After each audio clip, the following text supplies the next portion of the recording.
Hi friends, మీకు ఈ video నచ్చితే లైక్ చేయండి, సబ్స్క్రైబ్ చేయండి. భాగ్యకి ఎఫ్ఎం అంటే చాలా ఇష్టం అని తెలుసుకున్న అమర్ ఎఫ్ఎంలో అలా జరిగింది అనే నిజం తెలుసుకున్న అమర్ భాగ్యని నేను ఎఫ్ఎంకి తీసుకెళ్తాడు. భాగ్య ఎఫ్ఎంలో రేడియో జాకీగా మాట్లాడే విధంగా మొత్తం సెట్ చేసి దూరం నుండే కరుణ అమర్ ఇద్దరు కూడా చూస్తూ ఉంటారు. భాగ్య రేడియో జాకీగా ఇయర్ ఫోన్స్ పెట్టుకొని మాట్లాడుతూ రెడీగా ఉంటుంది.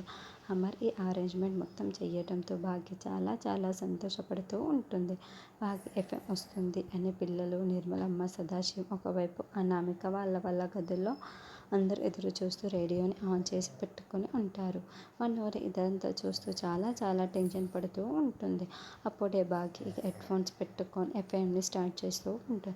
హలో పీపుల్ అని భాగ్య గట్టిగా అరవటంతో ఒక్కసారిగా అనామికకి 6 జ్ఞాపకాలు జ్ఞప్తికి వచ్చేస్తాయి.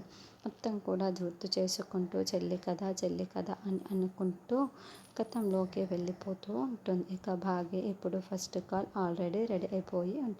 ఫస్ట్ కాల్ ఎవరో మాట్లాడదామా అని భాగ్య హలో ఎవరండి మాట్లాడేది అని చెప్పగానే అనామికనే అని కాల్ చేసి ఉంటుంది. హలో చెల్లి అని అనామిక ఆరులాగా మాట్లాడుతూ ఉండటంతో ఇక వింటున్న భాగ్య ఒక్కసారిగా అక్క అని అనుకుంటూ ఉంటే ఆ వాయిస్ వింటున్న అమర్ కూడా ఇది ఆరు కదా అని అనుకుంటూ ఉంటాడు.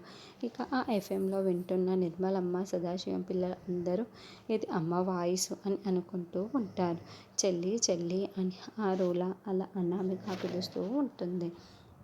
ఇప్పుడు ఆరు భాగ్యతో ఏమేమి మాట్లాడుతుంది, ఇప్పటికైనా తాను చనిపోయానన్న నిజం భాగ్యకి చెబుతుందా? మరి ఇప్పుడు ఆరు వాయిస్ ఎలా వచ్చింది?